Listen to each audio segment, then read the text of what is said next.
할렐루야.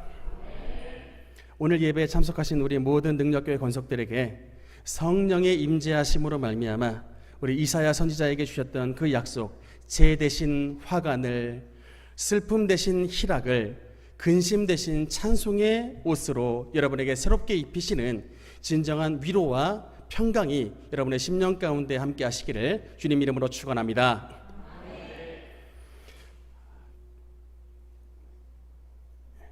프로테스탄트라고 불리는 우리 개신교는 1517년 마틴 루터가 비텐베르크 성당에 붙인 95개조 반박문에 의해서 우리 프로테스탄트 개신교가 그 역사가 시작이 됐습니다. 그래서 2017년에는 특별히 종교개혁 500주년을 맞았었습니다. 우리 프로테스탄트가 추구하는 종교개혁 정신 5가지에 대해서 혹시 여러분 아십니까? 그게 이제 Five Sola라고 하는 이제 그 문구로 요약을 할 수가 있습니다. 여러분 이 5가지 이제 솔라가 들어가 있는데 이 솔라라는 말은 이제 영어가 아니고 라틴어입니다. 이게 이제 영어로 말하면 이제 only 또는 alone 이런 이제 오직 이런 뜻입니다. 첫 번째 이제 솔라는 뭐냐면 한번 따라합시다. 솔라 피데. 솔라 피데. 이게 이제 오직 믿음 이런 뜻입니다. 두 번째는 이제 한번 따라합시다. 솔라 그라티아. 솔라 그라티아.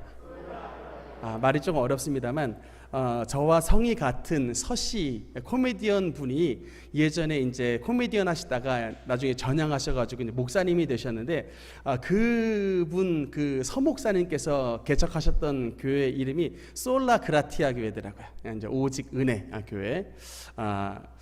물론 조금 그렇게 은혜롭게 살고 있지는 못하신 것 같습니다만 어쨌든 솔라 그라티아 그런 뜻이고요. 세 번째는 이제 솔라 스크립추라라는 겁니다. 오직 성경이고요. 네 번째는 이제 솔루스 크리스투스라 해서 이게 이제 오직 그리스도 이거고, 마지막 5번째가 이제 솔리 데오 글로리아, 오직 하나님께 영광을. 그래서 앞에 이제 솔리, 솔루스, 솔라 이런 것들이 들어가서 이제 이것을 요약하여 Five Sola가 우리 이제 종교 개혁의 정신이다. 이제 조금 유식한 거 좋아하시는 분들이 이런 것 좀 알아두시면 나중에 좀 써먹을 만합니다. 근데 여러분 이게 우리 사실은 종교 개혁과 우리 실생활과 무슨 연관이 있는가 이렇게 생각하기 쉽지만 여러분 종교 개혁의 은혜를 단적으로 말하면 어떻게 말씀을 드릴 수 있냐면, 지금 우리 능력교회 성도님들이 성경을 읽으신 분들은 다 뒤에 이제 스티커를 붙여놓으신 분들이 많습니다. 우리 루디아 집사님 같은 경우는 벌써 1독을 다 하셔가지고 저 끝에서부터 이제 아래까지 쫙 다 붙여져 계신데 지혜 집사님도 다 붙여주는 것 같네요. 근데 1독을 하시는 분들이 있는데 여러분 이 성경을 우리가 마음대로 읽을 수 있다, 이 사실이 여러분 단적인 종교 개혁의 은혜인 것입니다. 예전에 중세시대에는 성경을 읽고 싶어도 여러분 같은 민중들은 절대로 성경을 읽을 수가 없었습니다. 왜냐하면 일단은 성경에 쓰여져 있는 언어가 라틴어로 쓰여져 있습니다. 벌긴역이라 해서 이 제롬이라고 하는 사람이 이제 라틴어로 번역했던 라틴어 성경이 공인 성경이에요. 여러분 라틴어 성경이 공인 성경인데 이 영국에서 살고 있는 영어 쓰는 사람이 라틴어 성경을 볼 수 있겠습니까? 없겠습니까? 없는 거예요. 그러니까 그거는 그냥 흰 거는 종이고 까만 건 글자지 성경을 전혀 모르는 천년의 시대, 중세 시대를 보냈었다. 더더군다나 사복음서 같은 경우는 마태복음, 마가복음, 누가복음, 요한복음은 라틴어를 아는 백성들이라 할지라도 절대로 읽을 수가 없었습니다. 이것은 너무나도 예수님의 행적이 기록된 고귀한 성경이기 때문에 일반 민중은 손도 못 댔던, 근데 그게 이제 중세 천년의 교회 시대였습니다. 근데 이제 이 가운데에 윌리엄 틴데일이나 또는 존 위클리프 같은 분들이 이제 이 라틴어 성경을 영어로 번역을 했습니다. 그런데 이제 왜 그랬겠어요? 영국 사람들한테 모국어로 성경을 읽게 해주려고 번역을 했는데 여러분 어떻게 된 줄 아십니까? 그랬다가 감히 이 거룩한 성경을 그런 미천한 영어 같은 미천한 언어로 번역을 했다는 이유로 이단에 몰려가지고 화형을 당하고 말았습니다. 여러분 지금 우리가 이렇게 교회에 편안하게 앉아서 마음대로 성경을 읽을 수 있지만 이 성경은 믿음의 선진들이 피값을 지불하고 우리에게 전달된 생명의 양식인 것을 기억해 주시기 바랍니다.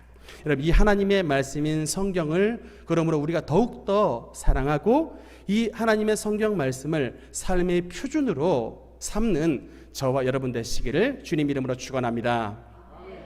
저는 이번에 다니엘서 강해를 준비하면서 정말 이 솔라 스크립추라, 오직 성경, 이 성경이 주시는 이 은혜를 정말 굉장히 많이 누리고 있습니다. 특별히 제가 다니엘에 대해서 참 잘 알고 있다고 생각을 했는데, 제가 이 다니엘서 강해를 하면서 말씀을 공부하다 보니까 참 내가 다니엘에 대해서 잘 몰랐구나. 참 이 다니엘 선지자가 어떤 사람인지 다니엘의 재발견의 은혜를 참 제가 먼저 누리게 됐습니다. 여러분, 통상 다니엘 선지자 하면은 무엇이 떠오릅니까? 지혜로운 사람. 모든 서적을 읽어도, 어떤 어려운 서적을 읽어도 다 깨달아 알 수 있는 바벨론 술사보다 10배나 더 지혜로웠던 사람, 이 정도로 아는 게 이제 우리가 다니엘에 대한 아는 보통의 지식인데, 사실 뭐 그것도 부럽습니다. 예, 저처럼 학창 시절에 이 공부 때문에 굉장히 그 아둥바둥했던 사람에 의하면 책이 봐지는데 그게 막 선생님 없이 다 깨달아진다. 이거는 진짜 여러분 정말 은혜 중에 은혜예요.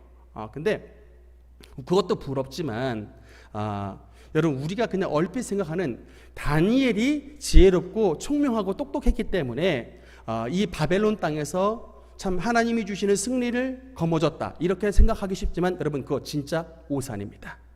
여러분, 다니엘을 승리하게 한 건 그의 지혜나 총명과 똑똑함이 아니에요. 여러분, 제가 가끔 이제 법원에 갈 때가 있습니다.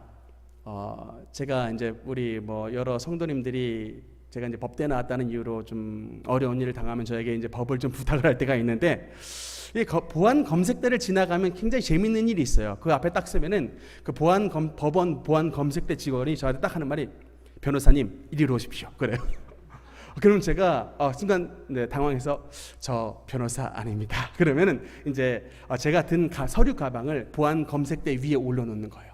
그러니까 변호사 같은 이제 전문 변호인들은 보안 검색대의 가방을 놓지 않고 그냥 통과합니다. 이게 이제 민간인과 법조인의 차이가 있는 건데, 변호사님 이리로 오세요라고 하면 순간적으로 마음이 잠깐 히뜩했다가 그 다음 생각하는데, 혹시 국선 변호사인가?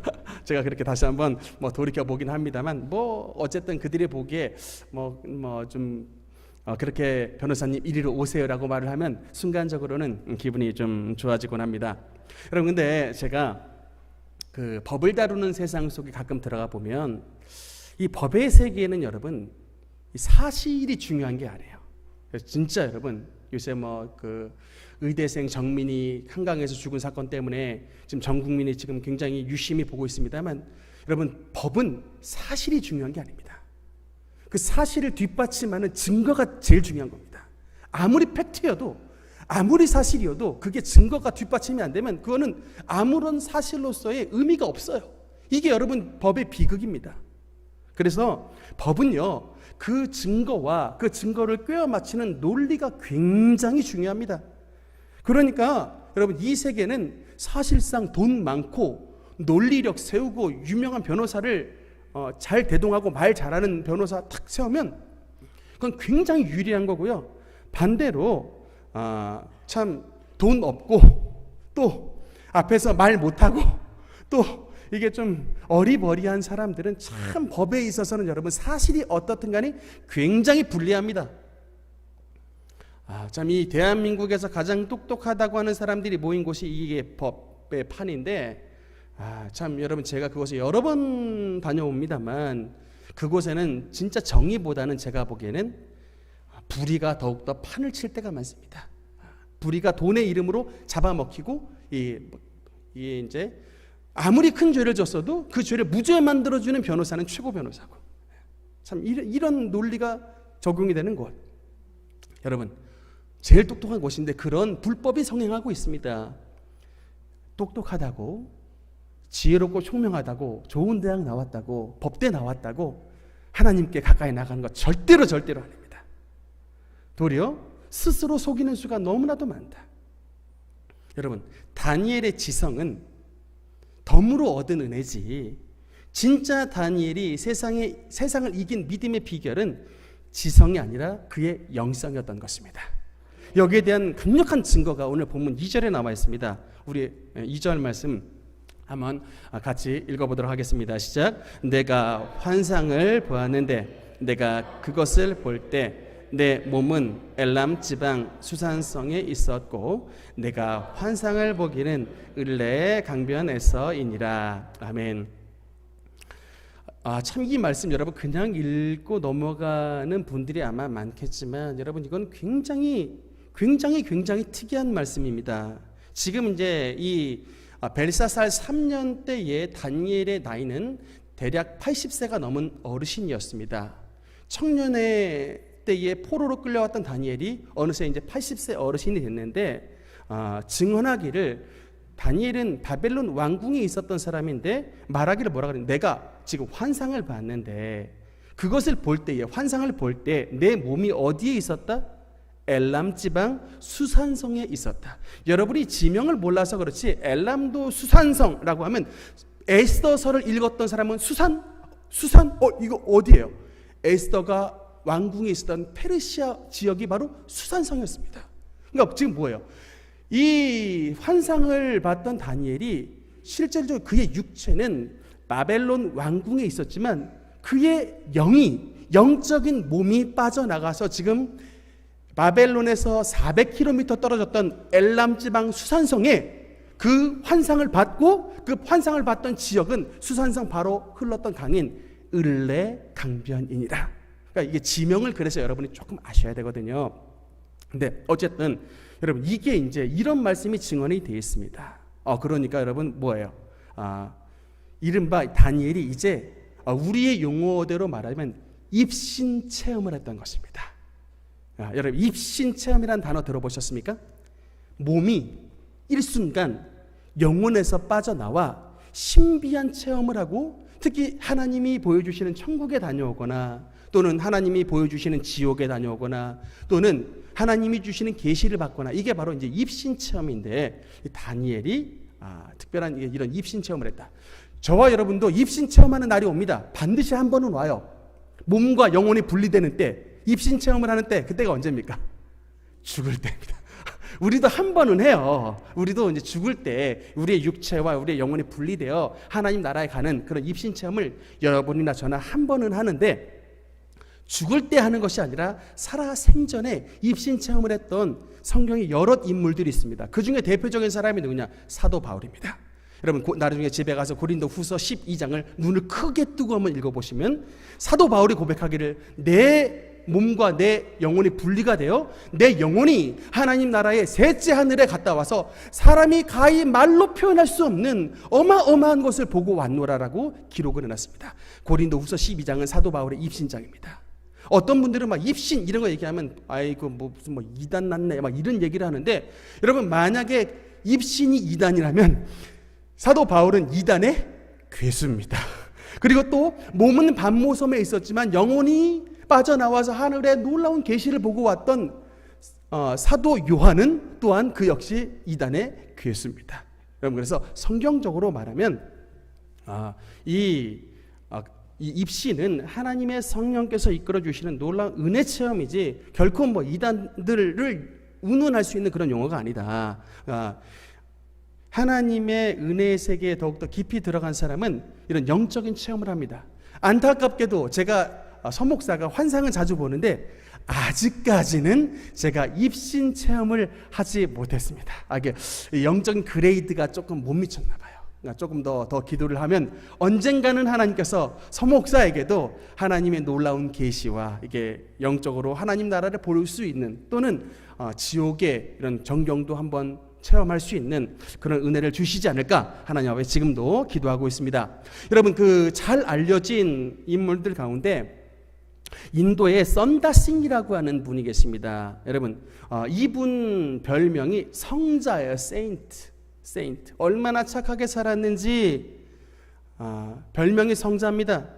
이분도 물론 처음부터 착하게 사신 분이 아니에요. 인도의 이제 성자인데 어머니와 어릴 적에 사별한 다음에 마음속에 이제 막 분노가 차가지고 막 동네에서 그냥 불황자로 살았었답니다. 그렇게 그냥 깡패로 살았는데, 그러다가 이제 마음이 결국은 풀리지 않으니까 자살을 하려고 시도를 했는데, 그 자살을 하려고 시도하는 가운데 영광의 예수 그리스도께서 그에게 쫙 빛의 광채로 나타나셔서 이 썬다싱이 하나님을 만난 거예요.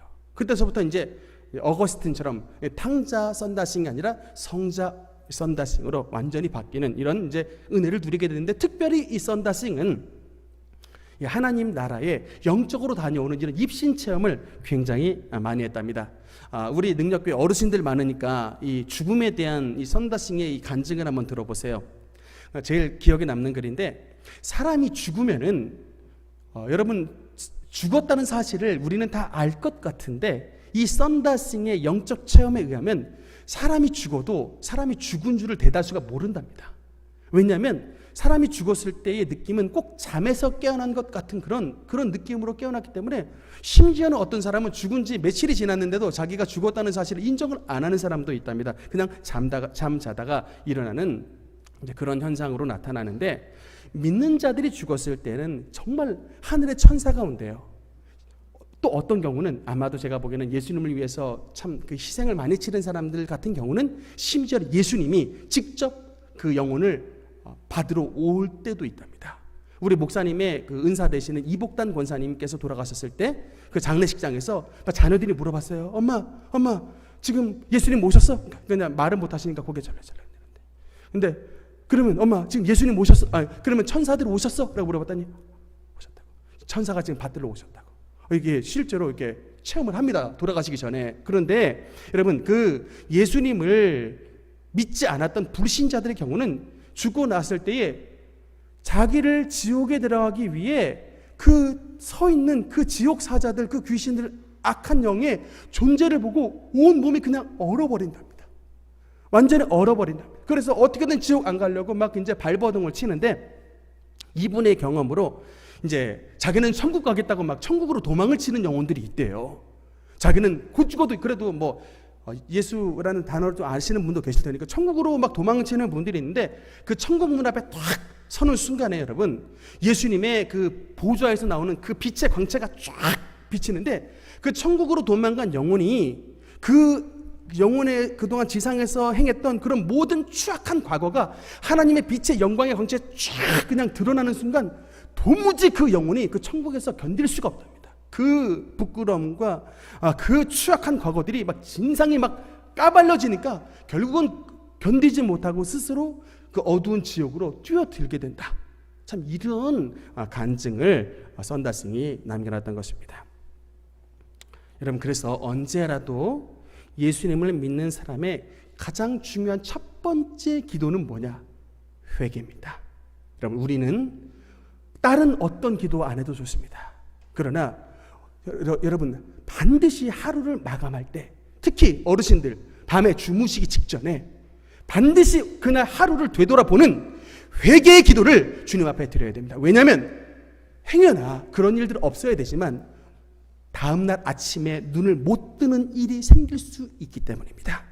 눈을 못 떴을 때, 눈을 못 떴다라고 하는 얘기는 우리의 영혼은 하나님 앞에 심판대에 섰다는 것이고, 그 심판대 앞에 섰을 때 이 세상에 지었던 모든 죄를 회개하고 가지 않으면 이 썬다싱을 받던 수많은 불신자들이 들어갔던 그 지옥불에 우리도 떨어지지 말라고 하는 보장이 없는 것입니다.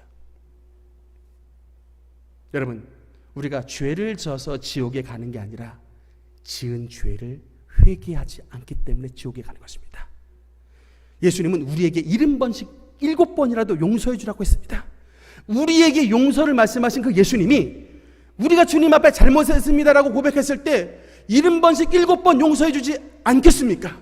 예수님은 우리가 아무리 많은 죄를 거듭 지었어도 용서해 주시는 분이십니다. 그 주님의 넓은 가슴을 믿고 하나님 앞에 진심으로 회개하고 주님 앞에 용서를 구하고 우리의 모든 죄에서 돌이킴을 받는 우리 모든 능력교회 성도님 되시기를 주님 이름으로 축원합니다. 여러분, 오늘 이 특별히 작은 뿔 환상에 대해서 우리가 성경에 대해서 말씀을 봐야 되는데, 여러분 이 작은 뿔 환상에 대해서 5절 말씀부터 말씀을 잠깐 보겠습니다. 네, 5절 말씀 우리 한번 같이 5절부터 7절 읽겠습니다. 시작. 내가 생각할 때에 한 수념수가 서쪽서부터 와서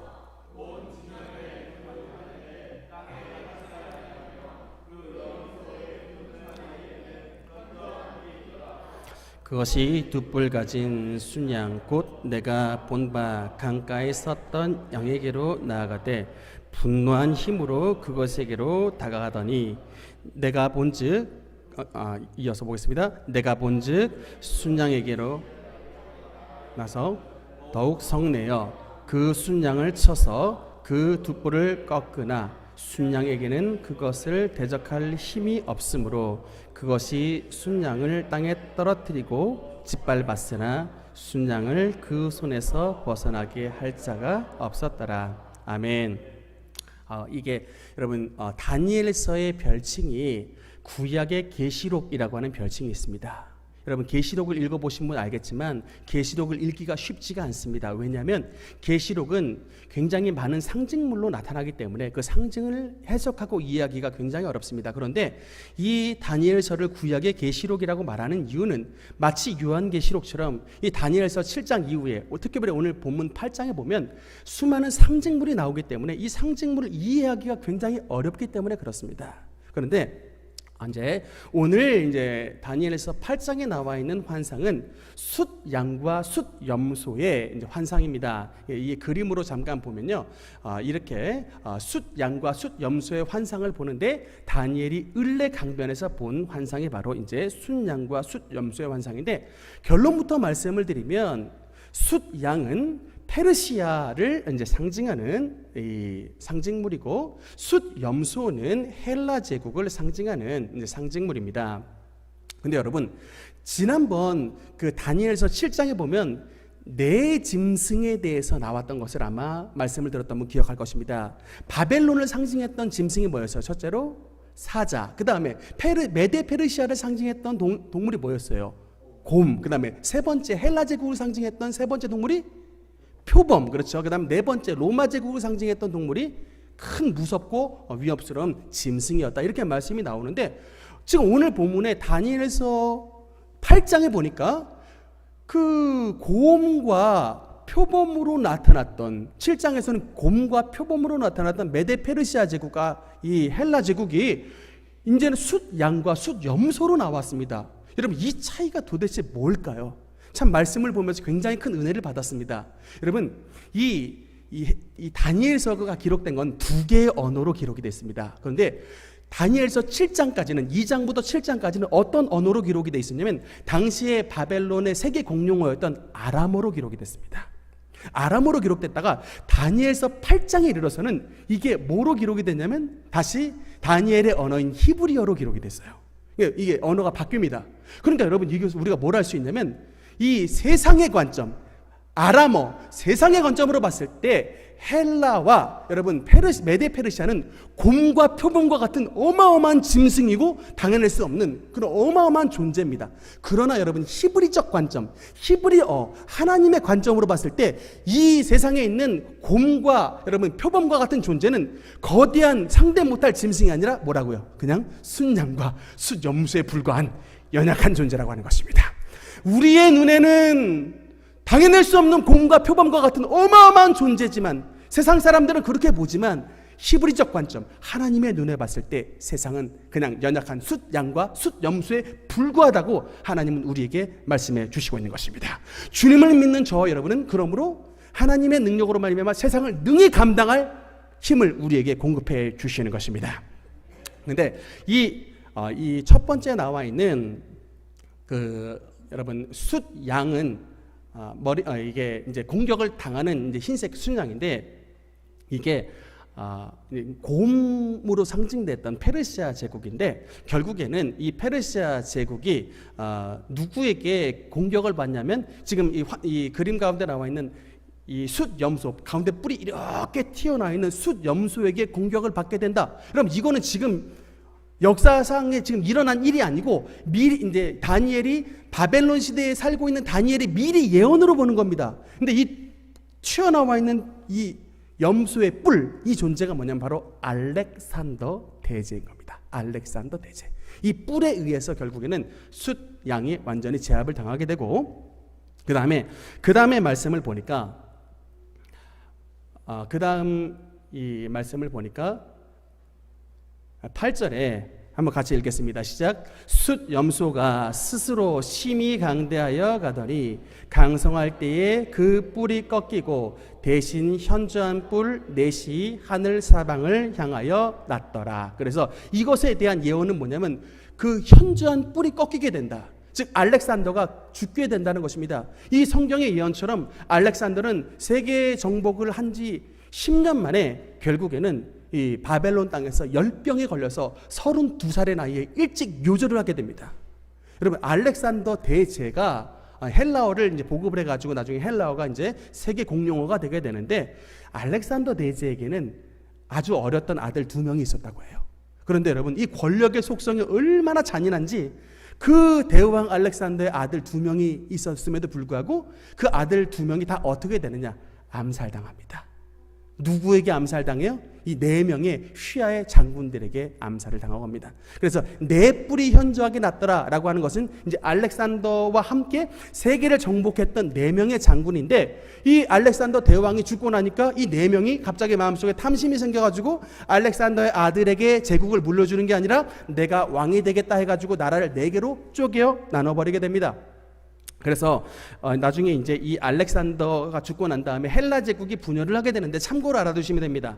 이 마케도니아 있는 이제 카산더 장군이, 그 다음에 이제 소아시아, 아시아에 7교회가 있었던 소아시아에는 리시마코스 장군이, 그 다음에 시리아가 있었던 그곳에는 셀류코스 장군이, 마지막 애굽에 있었던 것은 포톨레마이오스라고 하는 톨레미라고 말하는 그 장군이 4나라를 이제 헬라 제국을 나누어 가지게 되는데, 오늘 이제 본문에 나와 있는 이 여러분 작은 뿔이 이 4뿔 사이에서 나게 됐더라라고 하는 것입니다. 그래서 여기에 대해서 역사적으로 좀 설명을 드리면 우리 성도님들이 너무 이제 힘들어하니까 그냥 여기까지만 간단하게만 말씀을 드리고, 그래서 이 여러분 작은 뿔은 역사적으로 누구냐면 이 안티오쿠스 4세라고 하는 사람입니다. 한번 따라합시다. 안티오쿠스 4세. 안티오쿠스 4세. 이게 외국 사람들은 막 3세, 4세 이런 이름을 많이 붙여요. 근데 좀 헷갈리긴 하지만 외국은 그렇게 많이 이제 부모님의 이름을 따서 그냥 3세, 4세 막 주니어 막 이렇게 막 이름을 많이 붙이는데, 안티오쿠스 4세라고 하는 사람이 있는데, 이 사람이 이제 셀프로 이름을 졌어요. 안티오쿠스 4세라고 하는 것에 어떤 자기의 셀프로 이름을 졌냐면 에피파네스라고 하는 이름을 셀프로 붙입니다. 이 에피파네스라고 하는 이름은 뭐냐면 빛나는 자, 그러니까 샤이니라는 뜻이에요. 샤이니. 나는 안티오쿠스 샤이니야. 난 그냥 어디에서도 반짝반짝 빛이 나. 그러니까 셀프로 이름을 그렇게 졌어요. 그러니까 그래서 이게 꼭 뭐랑 비슷하냐면 이게 루시퍼, 사탄하고 똑같습니다. 여러분, 루시퍼라고 하는 이름의 뜻이 빛나는 자라는 거 알죠? 아침의 아들. 사탄이 원래 타락하기 전에 그가 빛의 영광을 담당하던 자이기 때문에 루시퍼라는 게 빛나는 자라는 뜻인데, 이 에피파네스가 어쩜 그렇게 루시퍼랑 똑같은 자가 돼가지고 자기를 반짝이는 자, 에피파네스라고 이름을 졌습니다. 그런데 이 이름은 반짝이는 자였는데 하는 짓은 뭐냐면 완전히 어둠의 자식의 행동을 합니다. 특히 뭐냐면 이 에피파네스가 어떤 만행을 저지르냐면, 유대인은요 아들을 낳으면 난 지 8일 만에 반드시 행하는 게 있습니다. 뭘 행할까요? 할례. 다 잘 아시죠? 그렇죠? 유대인 남자는 몸에 표시를 가지고 있습니다. 반드시 이 할례를 받아야만 유대인이에요. 아무리 유대인으로 태어났어도 할례 안 받으면 절대로 민족이 이 사람을 유대인으로 인정하지 않습니다. 그래서 여러분, 홀로코스트 이 나치가, 히틀러가 홀로코스트를 자행할 때 유대인과 유대인이 아닌 자를 구별하는 방법은 굉장히 간단해요. 바지 한번 샥 벗기면 끝납니다. 딱 바지 한번 벗겨가지고 남자아이들 할례 받았으면 이건 바로 유대인, 바로 그냥 홀로코스트 감옥으로 가는 거예요. 근데 이런 할례의 전통을 바로 깨부셨습니다. 지금부터 할례 받으면 너희는 바로 사형! 할례 받은 아이도 죽이고 할례 집행한 부모도 죽인다. 바로 이 할례를 금했습니다. 그리고 안식일 모였다가는 너희는 다 죽음이야. 안식일 절대로 예배드리지 마.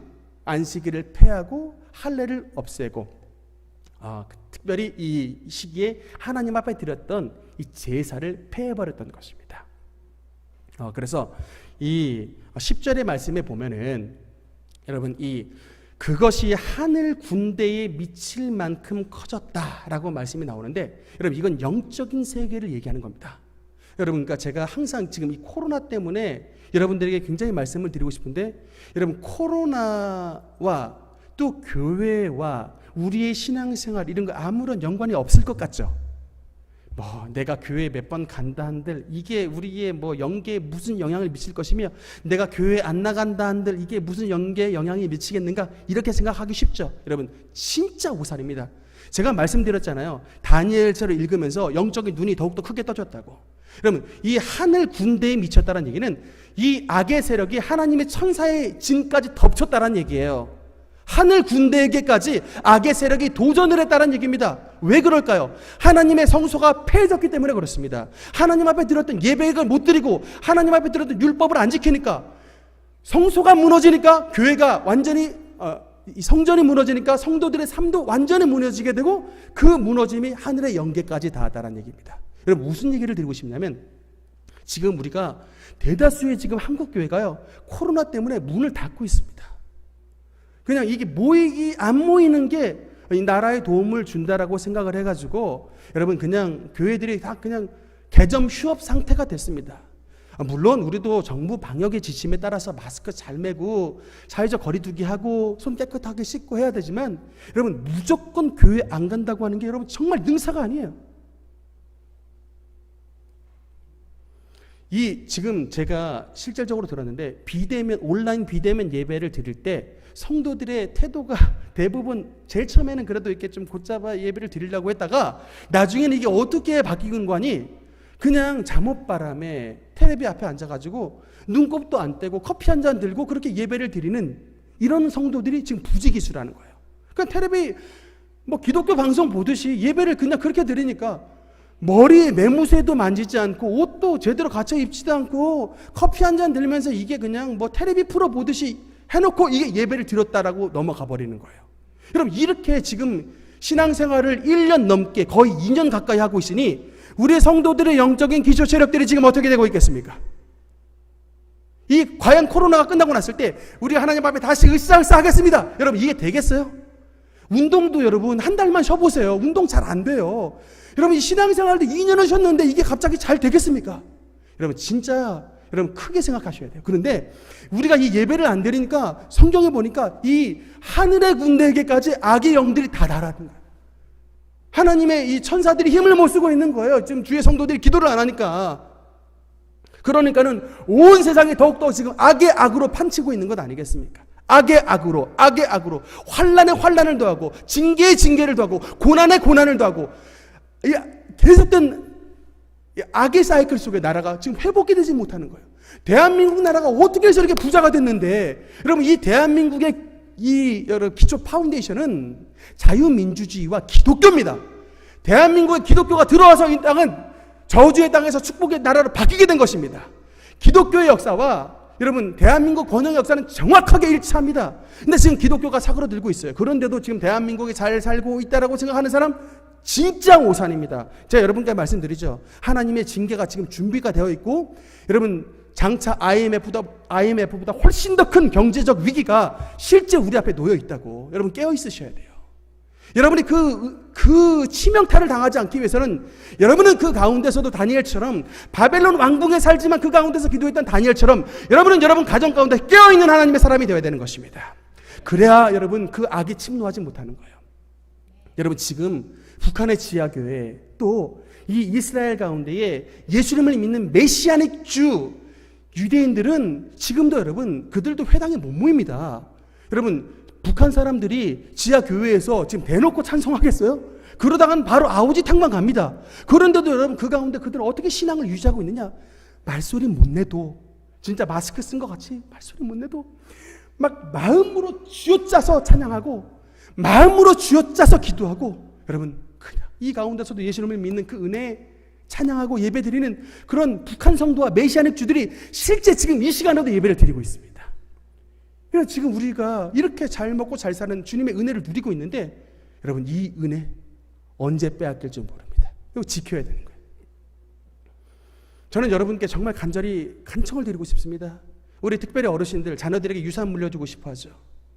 내가 이날 이럴 때까지 살았는데 자식한테 유산 못 물려가지고 그냥 가슴 치며 안타까우시는 분들 너무나도 많습니다. 여러분 오산입니다.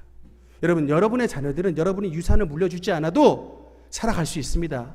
양발 양팔 다 똑같아요. 근데 여러분이 신앙의 유산을 물려주지 않으면 여러분의 자녀들은 진짜 여러분이 세상을 떠나시고 나서 이 땅 가운데 어떤 모습으로 살아갈지 절대 알 수 없습니다. 여러분이 지혜로운 사람이라면 여러분의 자녀에게 여러분의 유산을 물려주기보다 하나님의 유산을 여러분의 가정에게 물려주는 그런 지혜롭고 총명한 슬기 있는 다니엘과 같은 사람이 되어야 되는 것입니다. 한국 교회가 지금 실패하는 이유는 권사님들, 장로님들 본인들의 신앙은 좋아요. 그런데 그 신앙의 유산을 자녀들에게 물려주지 않는다고요. 그러니까는 교회가 지금 청년들이 텅텅 비고 학생부들이 텅텅 비고 대한민국 교회가 완전히 노령화가 되는 이런 사회로 가고 있지 않습니까? 여러분 그렇게 되면 대한민국의 파운데이션, 기초성은 무너지는 거예요. 나중에는 우리도 정말 프랑스처럼 제발 우리의 딸내미가 남자랑 결혼했으면 좋겠다라고 말하는 그런 동성애가 판치는 그런 나라가 돼버릴 수도 있게 되는 것입니다. 얼마나 슬픈 일이고 웃음이 나는 일이지만 실제로 그게 우리 앞에 다가오고 있습니다. 정신 차리지 않으면, 우리가 이 은혜를 지키지 않으면 여러분 이건 당하는 거예요. 프랑스라고 멍청해서 당했습니까? 거기는 칼뱅을 배출한 나라예요. 종교개혁가 칼빈이 프랑스 출신입니다. 여러분 종교개혁 원조 마틴 루터가 독일 출신입니다. 지금 프랑스, 독일 다 신앙 죽었어요. 그들이 우리보다 머리가 나빠서가 아니라 복음을 지키지 않으니까 당한 거예요. 복음을 지키지가 않으니까. 자식한테 유산 물려주려고 하면 눈 벌겋게 떴지 자녀들에게 신앙 물려주지 않으니까 여러분 당하게 많은 것입니다. 여러분 우리 능력교회 성도님들은 저는 분명히 믿고 있습니다. 우리 성도님들은 정말 하나님 앞에 가는 그날까지 여러분이 우리 자녀들에게 물론 유산 물려줘도 좋습니다만 그것은 부수적인 은혜고 무엇보다 우리 부모님이 가장 좋아하는 것 그거는 우리 하나님의 자녀로 사는 이 신앙을 우리 자녀들이 우리 부모님을 떠올렸을 때 항상 그 모습이 나타나는 그 삶을 여러분이 살기를 원하는 것입니다. 여러분 이 마지막 말씀의 결론을 맺으면서요. 여러분 이 작은 뿔은 적그리스도에 대한 여러분 예표입니다. 사실은 성경을 조금 더 자세히 보면 오늘 다니엘서 8장에 작은 뿔이 나왔습니다만 다니엘서 7장에 봐도 여러분 이 작은 뿔에 대한 환상이 이 말씀 가운데 나와 있는데 여러분 그래서 마지막 때에 적그리스도의 때가 되면 이 작은 뿔이 온 세상 가운데 횡행하는 그런 역사가 나타날 때가 옵니다. 여러분 적그리스도가 이 세상을 다스릴 그때가 되는 성경에서는 뭐라고 요한계시록에 말씀을 하고 있냐면 요한계시록 13장 1절 2절에 여기 우리 한번 같이 말씀을 한번 읽어보겠습니다. 시작. 내가 보니 바다에서 한 짐승이 나오는데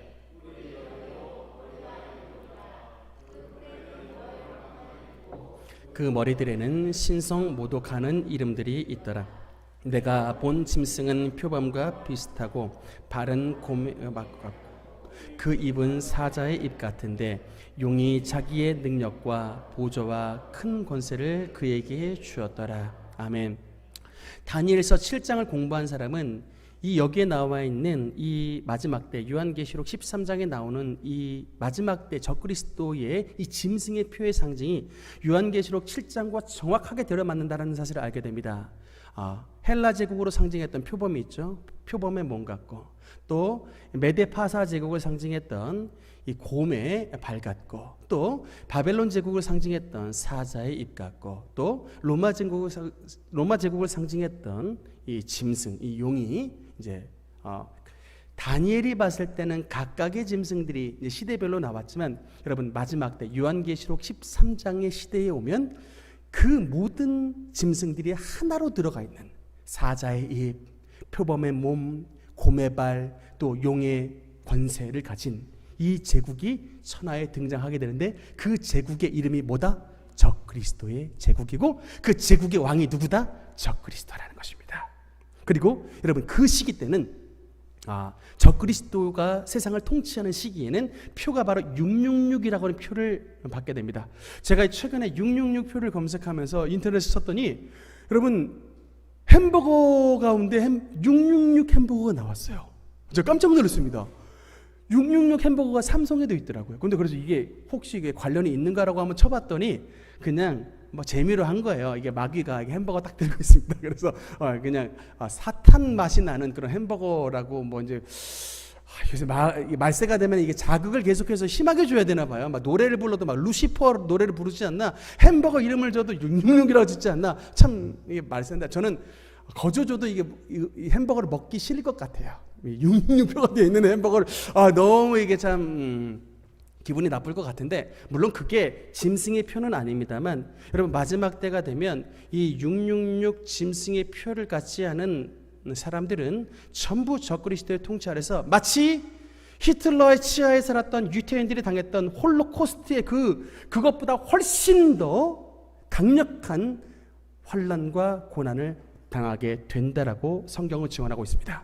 여러분 제가 분명히 말씀드립니다만 이것은 유럽의 통일, 로마 제국의 부활을 통해서 이제 적그리스도의 나라가 등장하게 될 것인데 지금 유럽은 화폐가 통일이 됐습니다. 유로화라고 하는 화폐가 통일이 됐는데 최근에 이 독일의 수상 메르켈 총리가 어떤 얘기를 했냐면 이 트럼프 재임 시절이었는데 이게 이제 나토 때문에 그런지 이제 우리 유럽도 더 이상 미국의 군대에 의지할 것이 아니라 우리 유럽이 가지고 있는 이런 유럽 군대를 만들자라고 그 메르켈 총리가 제안을 했고 프랑스의 마크롱 대통령이 여기에 화답을 했습니다. 지금 유럽의 굉장히 강력한 국가 두 개에서 지금 군대의 통일을 추진하고 있습니다. 이제 여러분 이것에 더 나아가 군대가 통일이 되고 마지막 이제 정치적인 완전한 유니온이 이루어지게 되면 실제로 로마의 부활이 이루어지게 되고 그때는 이제 적그리스도의 세상의 통치가 시작이 되게 되는 것입니다. 여러분 눈을 크게 뜨고 서양의 정세와 중동의 정세를 항상 지켜봐야 돼요. 이스라엘은 하나님의 나라를 움직이는 시간표가 되기 때문에 이 이스라엘과 서방의 이 움직임을 계속해서 봐야 되는데 중요한 것은 우리 능력교회 성도 여러분은 이 적그리스도의 통치에 단 한 명도 들어갈 사람이 없다라고 저는 확신합니다. 왜 그러냐면 적그리스도가 딱 등장하기 전에 하나님께서 저와 여러분의 영혼을 이 세상에서 환난을 당하지 않도록 주님의 나라의 신부로 끌어올라가는 휴거의 은혜를 우리에게 허락해 주시기 때문인 것입니다. 이 세상에 남겨지는 사람은 들러리고 하늘로 들림받는 사람은 주님의 신부인 것입니다. 마태복음 25장에는 어리석은 처녀와 지혜로운 처녀가 분명히 구별이 되어 있습니다. 하나님 앞에 등잔 안에 기름을 준비한 자는 슬기로운 처녀로 하나님 앞에 들음을 받을 것이요 등잔 안에 기름을 떨어뜨린 자는 어리석은 처녀로서 이 세상에서 적그리스도가 통치할 때에 눈물 골짜기 더듬는 그런 삶을 살다가 여러분 666 도장 받으면 지옥 가는 것이고 그 환난 가운데 그래도 신앙을 지키면 하나님의 백성이 되는 것인데 여러분 그런 환난 받고 겨우겨우 구원 받겠습니까?